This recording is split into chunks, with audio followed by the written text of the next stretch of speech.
Hello. In this episode of Gareth Jones on Speed, I'm going to attempt to break a record in a car. Seriously.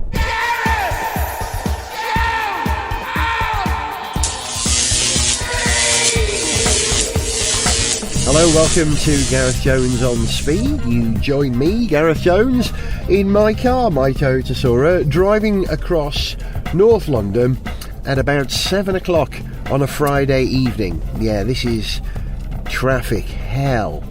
And actually this record attempt that I'm going to take part in is designed in some ways to alleviate some of the problems of cars in city centres. I'm going to be driving a hydrogen fuel cell car.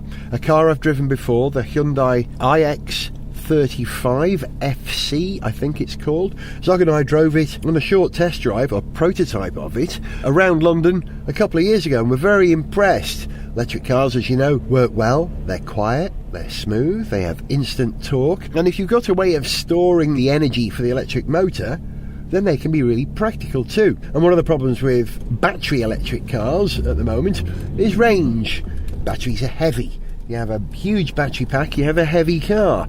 Only Tesla seem to have cracked the whole battery thing at the moment by fitting a car with a battery pack that's both large enough and light enough to be practical. However, there are, other ways of storing energy. Elastic bands are good. Springs, clockwork. But I think we might just be at the end of the limit of those technology for cars. So we need a way of storing energy in a very efficient way. And one way of storing and transporting energy is in the form of hydrogen. Now, it costs energy to make hydrogen, but you get your energy back if you react it through a fuel cell. A very simple chemical device gives you energy in the form of electricity and water out the tailpipe. Zero emissions. Yes, very important, we know. And as someone who lives in London and discovered a Twitter stream today called London Pigeon, which gives you an alert every time air conditions in London fall below a certain threshold. And that happens a great deal of the time. As someone who's lived in London now since, 1981? Wowzer. Then, I don't want to be stepping outside my door and breathing carbon particulates every day. So the move to cleaner transport is something I'm behind for practical reasons, and because I'm interested, as you know, in frontier technology. Now, the electric car is hardly frontier technology. It's been around longer than the internal combustion engine car. And the fuel cell was invented by a Welshman. So I've got a lot of vested interest in this. The challenge that we're going to take is to run a Hyundai iX35 fuel cell car for 5 days and achieve the greatest distance driven by a hydrogen car over a 5-day period. Now, along the way, Hyundai expect to break some other records as well. A very critical one, which is the greatest distance travelled by a hydrogen-powered car on a single tank. Now, you'd think that was pretty straightforward. You just get on a very long bit of road and keep going. But they've decided to do this in real-world conditions on the M25, arguably the most miserable motorway in Britain. The M25, as I'm sure you know, is the orbital motorway which circumnavigates London. I think it's 117 miles long or thereabouts, and the Hyundai car has been doing loops of this M25 for the last 4 days. Now, I'm driving through miserable old London at 7 o'clock on a Friday night to rendezvous with them at Heathrow Airport. There's a hydrogen filling station up there, which is why I think we're meeting there. But I will take my turn, my stint at the wheel of the fuel cell car at, well, it keeps changing, but the plan is that I would drive the car across the line in the final hours of the challenge once the distance record has been set. So when I actually drive, seems to have fluctuated slightly, probably due to the changing traffic conditions on the M25. They tend to get ahead with the challenge at night, and in the day, of course, the challenge runs a little behind schedule. Now, I don't know where they are in terms of schedule at the moment. I think they did something like 3,500 miles halfway through the challenge. So I guess we're looking at around 7,000 miles in 5 days. How's your maths? Work that one out. Constant driving, I think. A team of drivers alternating. I think it's one car only. There may be a spare, but I don't think they've been stopping a car and fueling up the next one and sending that out. I think they've been stopping the car, fueling it up with hydrogen, which of course takes a very short amount of time. I believe it's even quicker than filling a petrol tank. The charge time, I think, is around 3 minutes for this hydrogen fuel cell car. I don't know the exact details. If I remember, the hydrogen is stored in a carbon fibre tank in the boot, stored at about 700 psi, so quite high pressure. But the higher the pressure, of course, the more energy you can cram in a finite amount of space. So one of the things that's enabled hydrogen cars to become a practical solution for a lot of people is to agree on standards like this. And if you have a tank which needs hydrogen at 700 psi, then you need to install charging points which pump hydrogen at that sort of pressure. So this is a whole infrastructure project. I don't know exactly how many hydrogen charging points there are in the UK at the moment, but the target, I think, is for 220 by 2020. I may have just made that up. This is something I read recently. I'll find out from the people involved in the challenge when I get there all these details, but lots of questions. I look forward to taking part in a record challenge. Do you want to hear about my last record? I think I've sort of done 3. The first one was in, I think, 1988 on Get Fresh, a Saturday morning children's programme I was presenting under the name of Gaz Top. And it was required of me to dive down to a wreck off the coast of Teignmouth in Devon, and to film the whole thing. Well, rather than film it, actually broadcast live. This was the first time this had been attempted, and we did it in rehearsals very successfully. And when it came to the morning, I went down, led the dive, because I have done some diving in the past, took cameras. You could hear me, you could just about see me. We got the signal off the seabed back to the relay station, and therefore into everybody's televisions at home. But the problem was that over the night it had rained, and there had been a lot of unsettling of the seabed, and so there was a very fine sort of sandy mist everywhere, and it wasn't the best image at all. It was very ghostly, a bit like the first moon landing pictures, but it was a world record. I think I am the first person ever to broadcast a live television programme from beneath the waves in the UK. So I don't know if that's listed in the Guinness World Book of Records. I doubt it very much.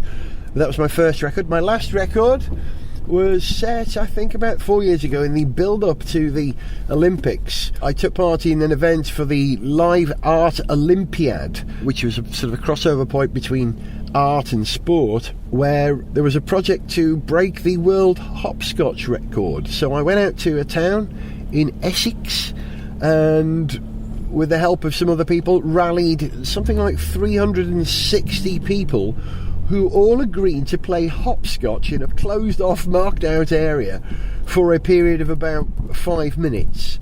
And we broke the world record. So, kind of daft, my previous 2 records. The one I'm trying for today is genuinely exciting. And anything that improves driving and breathing here in London is not a bad thing. As the man said, travelling at 13 kilometres per hour along the Marylebone Road in London. Miserable, isn't it? Still, technology will save us.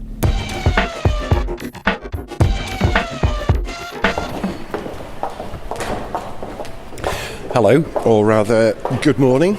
The time is 6:46 on what is it, the 17th today? The 18th of March, which is... It's the 19th of March. 19th, yeah, because we're up early. Yeah. We're nearly there, guys. All right. How you doing, Jeff? All right. Very good, thanks. Yeah, we're within about 63 miles of the target. Right. So that's for you to finish. So off. if I get halfway around the M25, I've achieved it. Yeah, you can stop and wave to the traffic and then carry on, and you've got a gain after that. Excellent. Everything else is profit. Okay. And you did how long in the car?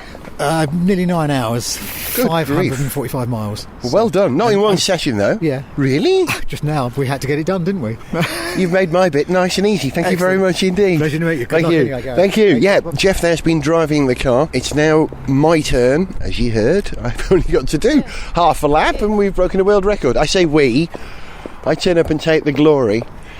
The car is being refuelled at the moment, which, as you know, being a hydrogen gas powered car, doesn't take that long. In fact, I think they say it's actually quicker than a petrol tank. And here is the car. I've walked into the hydrogen refilling station run by Air Products, which is right next to the Hilton Garden Inn Hotel. Here's the car, looking very, very grimy as I do a tour around it. If you've seen the hashtag H2Tour, that's what we've been doing. It's a Hyundai iX35 FC. Stuart, how you doing? Very well, thank you. Yeah. You've been doing photos of this whole project. That's right, absolutely. Car's looking nice and grimy. Yeah, it's going to make a great photo at the end. Yeah, like the cars when they finished the Le Mans 24 hours, a patina over them, all the better for it. Right, the car's left-hand drive. I suppose I'd better get in, really, and get settled with my recording equipment. This might take a couple of minutes. Hang on while I take my coat off.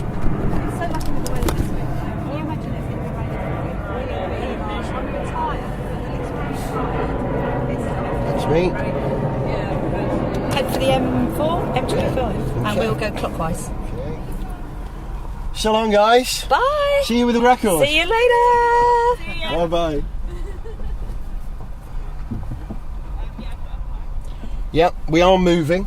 Great thing about fuel cell electric cars, they are silent, being electric cars, or as near to silent as you can. I'm going to make my way around the slip road. But we by Terminal 4 here, is that where we are? Or is that Kind of Terminal in between. 3? So if you turn left here and then follow the signs, Good job you're here. and we'll go clockwise around the M25. Because it's further, I'm told. If you're on the outside of the circuit, That's correct. it's a longer loop, so you That's have to right, do yeah. fewer circuits of the M25 to achieve the record.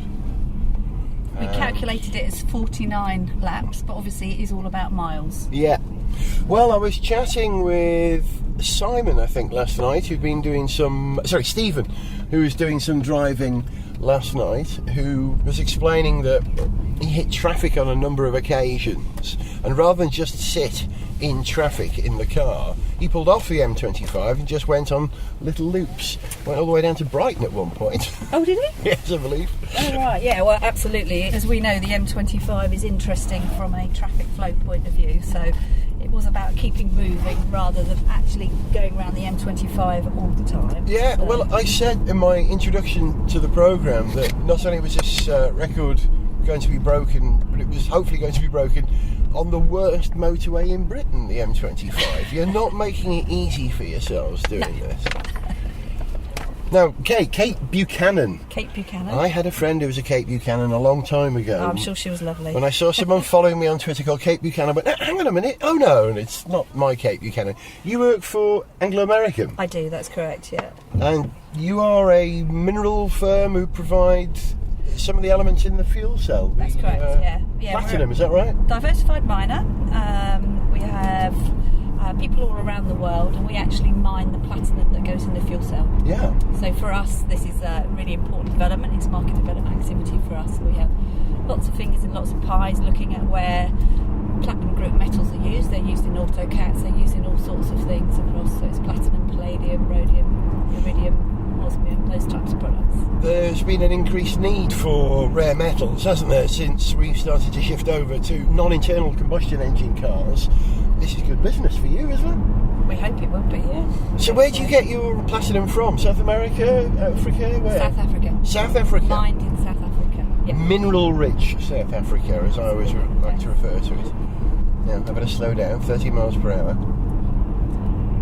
What we don't want is to be banged up by the police. No, we really don't want any speeding tickets. Absolutely, safety is our number one priority. Being a mining company, it's top priority number one all the time. Are they deep mines for platinum? Well, I'm not the platinum expert, right. So I can certainly get you talking to somebody who can talk you through that. But yes, I think they're very deep mines for the platinum side. Very difficult mining conditions, really hot and quite small spaces. Yeah. So, but I haven't actually been down a mine myself yet. One day I hope to get down one of those. I went mines. down a salt mine in Yorkshire once where I was looking for radiation from the cosmic background. Oh right, okay. It's a great place to do it. The Earth filters out all the stuff that you don't want, and then you can just find what you do want. It's a great place to do it. I think we were about a mile underground. It was somewhere in Yorkshire, and I was astonished at how hot it was. We were only talking about that the other day, and as you go down it gets hotter and hotter and hotter. Yeah. So the temperatures down in the mines I think are quite incredible. Yeah. So little bits of South Africa are hopefully going to go in fuel cells. Well, it'll be in this one, but obviously we don't know whose platinum's actually in this fuel cell. Right. So, but yes, hopefully platinum. And how good's your science? Are you able to explain how fuel cells work? My background is a degree in chemistry, but I'm not that close to this technology, unfortunately. It's magic, shall we say. If I ever describe it to anybody, you've got hydrogen going in one side, oxygen coming in the other side. There's a wonderful little chemical reaction in the middle, which is obviously catalysed by our products in there, and it creates electricity. What is it they say? Any science sufficiently advanced will be indistinguishable from magic. I think Arthur C. Clarke said that. Nice, I like it, yeah. It's true, but magic is how we describe stuff we don't understand. It's a magic black box in the front there, so doing its stuff, and then the only thing coming out the exhaust obviously is water. Yeah. Because it's creating water as part of that process. At room temperature, or is it condensed, you know? It's not steam, is it? It is water, so... It's a bit of both. We have actually caught some pictures, because obviously we've taken a lot of film footage and stills this week and followed the guys around the M25, and we actually have found some pictures where it looks like white coming out the back, so obviously that is steam. I think that's the same as when you see aircraft flying at altitude. I think it's a contrail. It's water condensing in a low pressure environment, so these things are cool. They're like jets. You get a contrail from them. That makes them even cooler, doesn't it? And then I've noticed on the floor as well, when they come in, that there is actually water on the floor as well, so obviously it does come out as water. So it's quite interesting, because I mean obviously this is being driven more than we've driven it ourselves. You don't continuously drive it all the time, we just take it out for different things, so it's very interesting to see. Yeah, this has had some pretty serious use over the last 5 days, this car. It's been going constantly, apart from the odd fuelling and comfort brake for the drivers. Absolutely, comfort brakes and obviously driver changes. And we've had a lot of different people in the car driving and helping out with the record, which has been fantastic. Loads of interest, even if it was around the M25. Well, I think that actually makes it more of a challenge, quite honestly, because if you wanted to really get the most out of a fuel cell car, what you do is you drive it to the top of Shap, the highest point on any motorway in Britain, I believe, at the top of the M6. You're right, and just let it go. And roll downhill, saving all that energy, and do it at 4 o'clock in the morning. But you've been doing this day and night around the M25. We have. Why make it so difficult for yourselves? Well, we had to have somewhere that we could come back and obviously refuel. And this is what it's all about. We believe, the next stage is get the filling stations out there. And there aren't that many yet. Mm-hmm. There are 4 publicly accessible to the UK. That's right. Today there are 4 that the public can actually go and refuel. And do they all provide hydrogen at 700 psi, which is the new standard for cars, is that right? No. How many do? 350. 350 is what trucks use and buses, is that right? You can use the 350 for a car as well. Oh, okay. However, obviously you only get half as much in. Yeah, so you get half the range. Yeah. As a fail-safe, it's quite good. If you've got a dual pressure station, if the 700 goes down, you've got a 350 there as a backup. Yep. But vans that come in and they take 350. And the fueling station right next to the hotel here, that's a 700 psi one, or dual rather. That's dual, yeah, and the one at Hendon that's next to the Sainsbury's, it's kind of part of the Sainsbury's complex, which is another one that the London Hydrogen Network expansion project put in place. That's dual as well. We'll talk about the London Hydrogen Network Expansion Project. I know, try saying that many times. That's a really in hard more one. detail in a minute. But why here? Why is this hydrogen fueling station at Heathrow? Do vehicles at the airport make use of it as well? Do you know? No. There's a fleet of vans that come in. There were a fleet of taxis that used to use it, and then there's all the Hyundai RX-35s and a couple of Toyota Mirais now that are out there, and we're all using that station as being a good place to pop in and fill up. But I don't think there's anybody on the airport actually using hydrogen fuel cells yet. I know that forklift trucks use them, don't they? They're quite good for high energy consumption, low speed stuff that doesn't have to go far. It's an old technology. Was it 1840 it was developed? I'm going to look it up. Many years ago. Invented by a Welshman, Robert Grove. Probably a member of my family. Yeah, that's right. 1839. 1839, there you go, 1840, yeah. But I think the technology was really unstable when he first invented it. And then it wasn't picked up until NASA developed it. I think that was in the 60s. It was ideal for taking it up into space, for supplying a source of both power and drinking water. Yes, I remember. Hang on, which way are we going? Left or right? We're going right. That's clockwise, isn't it? Yes.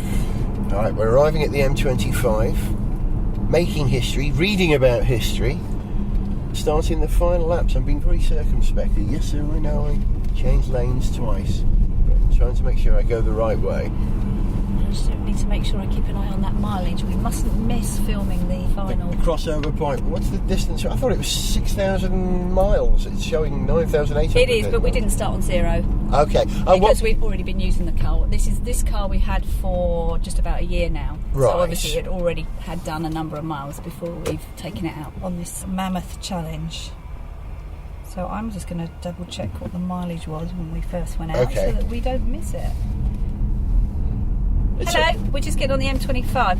What was the starting mileage of the car? 3204. What are we up to now?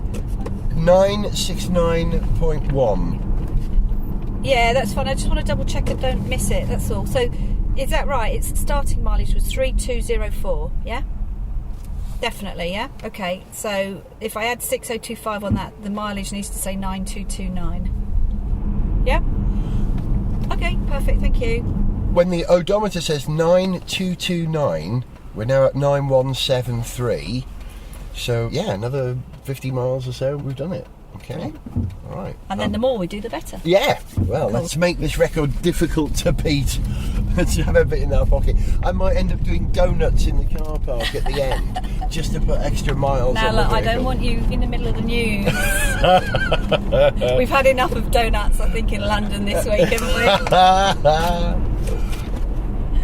I didn't actually see that footage. Did you see the story? Was it Ken Block in his four-wheel drive Mustang, I'm guessing? I saw one shot. But yeah, quite frankly, if I'm being honest, I think I accidentally said the word bum whilst walking past the cenotaph once. I'm not sure that was disrespectful to the people who fought in the war, and I'm not sure that driving a car down there is either, but that's my line of it. Okay, M25. Right, over to the M25, so move over into your lanes. Yeah.